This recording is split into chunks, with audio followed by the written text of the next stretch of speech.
Breaking news mga kabayan. Amerika, nag-deploy ng deadly weapon sa Yemen. Ano kaya ang plano ng Amerika? Pangalawang breaking news, Prince William ng United Kingdom sumugod sa border ng Russia. Pangatlong breaking news, pagkatapos umatake ng Houthis, Amerika nagpadala na ng nuclear-powered carrier. Senyalis na ba ito na nagpanik si President Trump? Bago tayo magumpisa, baka pwede pa like ng video na ito. Malaking bagay na to sa aming mga content creators. Maraming salamat po.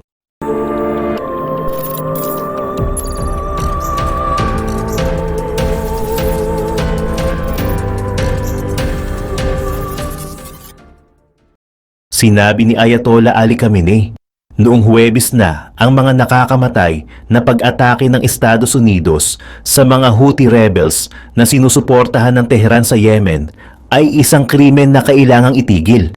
Inatake ng mga Houthi ang mga barko sa Red Sea pagkatapos magsimula ang digmaan sa Gaza noong October 7, 2023 hanggang umabot sa ceasefire noong January bilang pagpapakita ng pakikiisa ng mga ito sa mga Palestino. Ngunit noong nakaraang linggo, binantaan nila na magre-renew sila ng mga pag-atake sa mga Israeli shipping dahil sa aid blockade ng Israel sa teritoryo ng Palestine na nag-udyok sa unang mga pag-atake ng Estados Unidos sa Yemen mula nang pumasok si Pangulong Donald Trump sa opisina noong January. Ang pag-ataking ito laban sa mga tao ng Yemen, laban sa mga Yemeni civilians ay isang krimen na kailangang itigil, sabi ni Khamenei sa isang video na inilathala sa kanyang website. Sinabi ng Estados Unidos na ang mga pag-atake nito sa Yemen ay pumatay sa ilang mataas na opisyal ng Houthi, habang sinabi naman ng Ministry of Health ng mga Houthi na nag-iwan ito ng 53 patay at halos 100 nasugatan. Ang mga Houthi ay bahagi ng Axis of Resistance ng Iran na matibay na tumututol sa Israel at Estados Unidos. Kinondena ng Iran ang pinakabagong mga pag-atake ng Estados Unidos sa Yemen. At noong Huwebes, tinawag ng Foreign Ministry ang mga ito, kasama na ang mga nakamamatay na pag-atake ng Israel sa Gaza bilang mga halimbawa ng war crimes. Sa video, tinawag ni Khamenei ang pinakabagong mga pag-atake ng Israel sa Gaza Strip bilang isang catastrophic crime at sinabi na ang Estados Unidos ang may pananagutan. Samantala, sa iba pang mga balita, mas pinataas pa ng US military ang kanilang mga operasyon laban sa Houthi rebels ng Yemen, kung saan inextend pa ng mga ito ang mga airstrike campaign sa pagpasok ng 10th straight day. Ang pinakabagong tugon ay kinabibilangan ng pagpapadala ng second aircraft carrier sa rehiyon na nagpapakita ng makabuluhang pagbabago sa posisyon ng militar ng Estados Unidos mula sa Indo-Pacific patungo sa Red Sea. Ang desisyon ay kasunod ng mga banta mula sa mga Houthi na aatakihin daw ng mga ito ang mga shipping routes at maglulunsad daw sila ng mga missile sa Israel. Iniutos ni Defense Secretary Pete Hegseth ang pagpapalabas ng USS Carl Vinson mula sa Pacific at pagsama nito sa USS Harry S. Truman sa Middle East. Ang US Navy ay nagtalaga ng 2 strike group sa rehiyon na nagmarka sa second dual carrier deployment nito sa loob ng 6 na buwan. Nagsimula ang mga airstrikes noong March 15. Matapos ipahayag ng mga Houthi na ipagpapatuloy nila ang mga pag-atake sa mga barkong konektado sa Israel dahil sa blockade sa Gaza. Mula Setyembre ng 2023, sinabi ng mga opisyal ng Estados Unidos na ang grupo ay naglunsad ng mahigit 100 drones at missiles sa mga commercial ships. Ang mga pag-atake ay nagpalubog sa 2 barko at pumatay sa 4 na sailors. Sinabi ng mga opisyal ng Estados Unidos na ang mga pag-atake ay naglalagay ng panganib sa international shipping at regional security. Ang Red Sea ay isa sa pinaka-busy na maritime routes sa buong mundo at ang mga aksyon ng Houthi ay nagtaas ng mga insurance rates at nagbanta sa mga global supply chains. Ang American forces ay tinarget din ang ilang mga locations sa Yemen, kabilang na ang Sanaa, Saada, Hodeida at Marib. Sinabi ng Houthi officials na ang strike sa capital ay pumatay ng isang tao at nag-injured sa 13 iba pa. Sa iba pang mga balita, kung ang mga royal visits ay may layuning magpadala ng mensahe, ang larawan ng Prince of Wales sa isang tank malapit sa border ng Russia ay isa sa mga pinakamatinding mensahe. Pumunta si Prince William sa Estonia upang suportahan ang mga British troops na sa ngayon ay pinakamalaking operational deployment ng British Army sa ibang bansa na dumidepensa sa Baltic State mula sa banta ng Russia.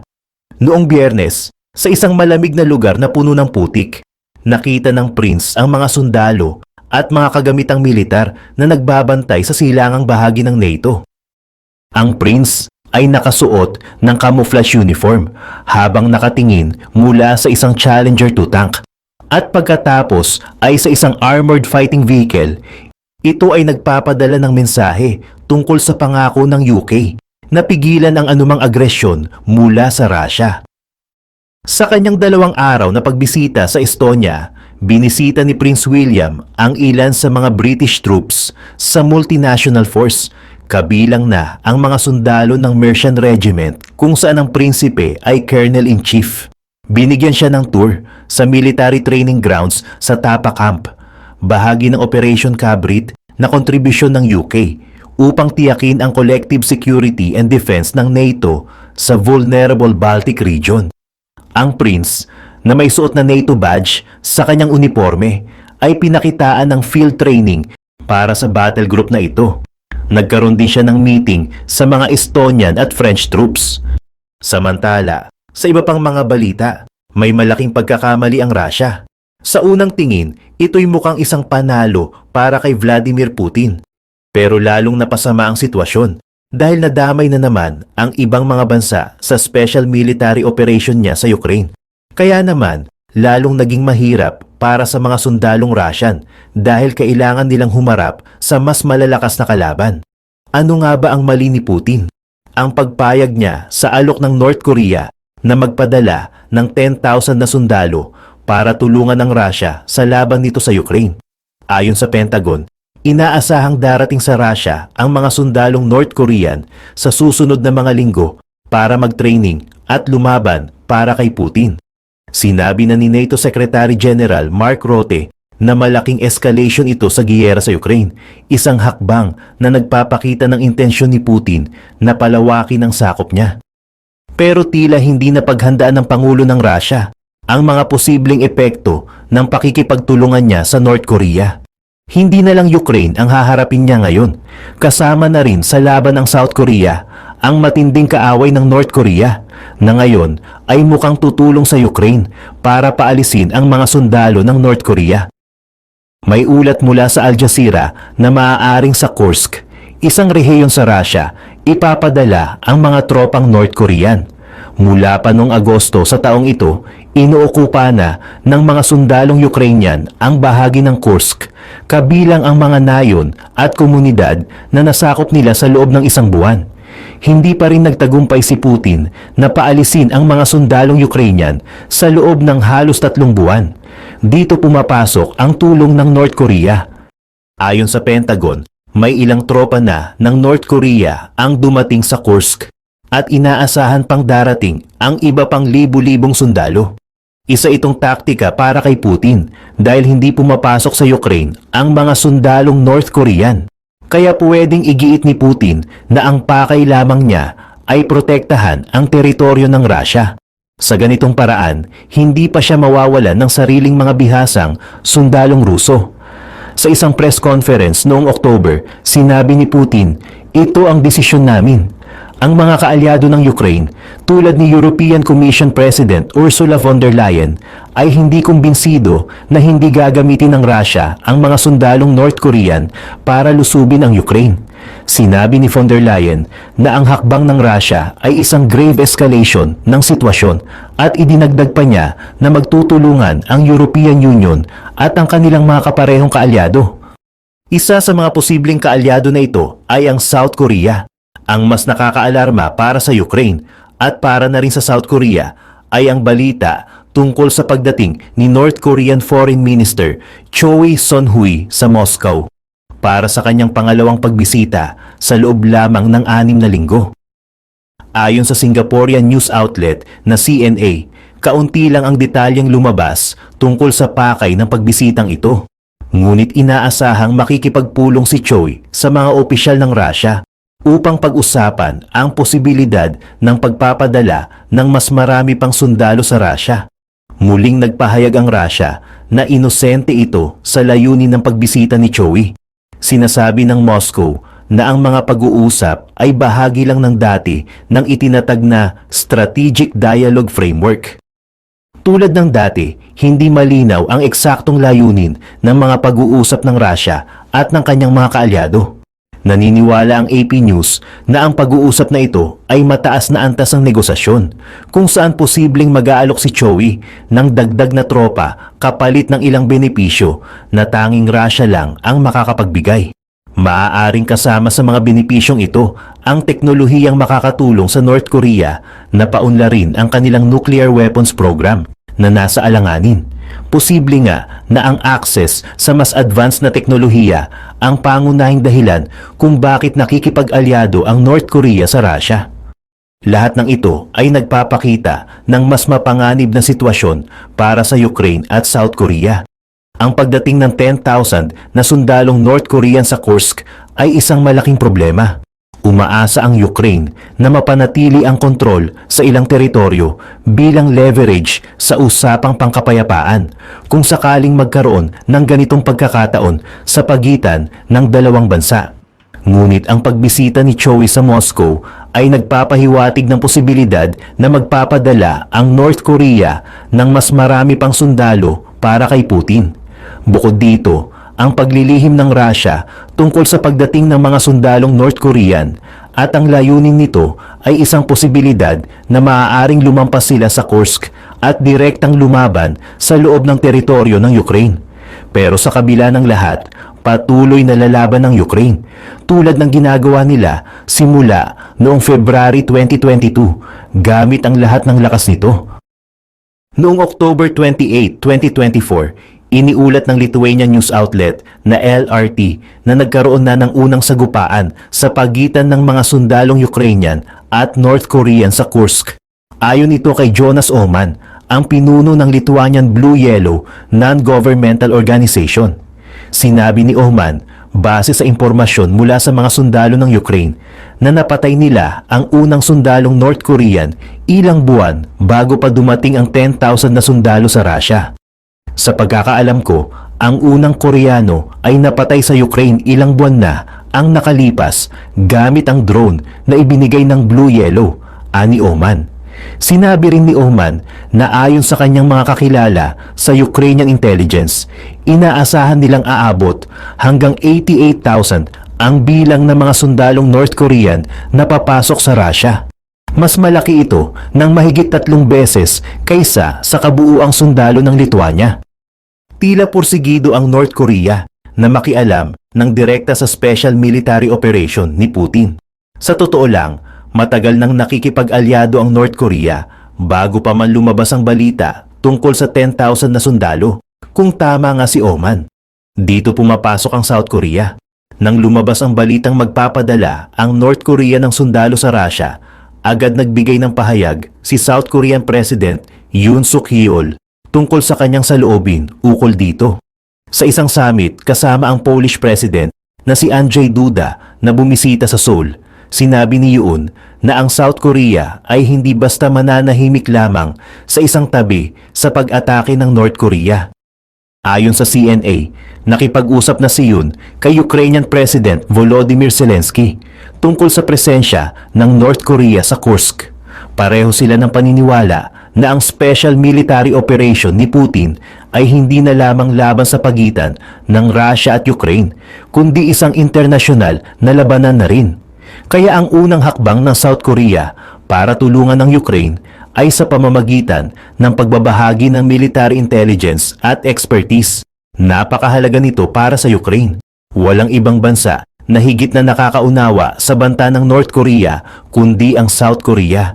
dahil sa matagal ng tunggalian ng dalawang bansa mula pa noong natapos ang Korean War noong 1953.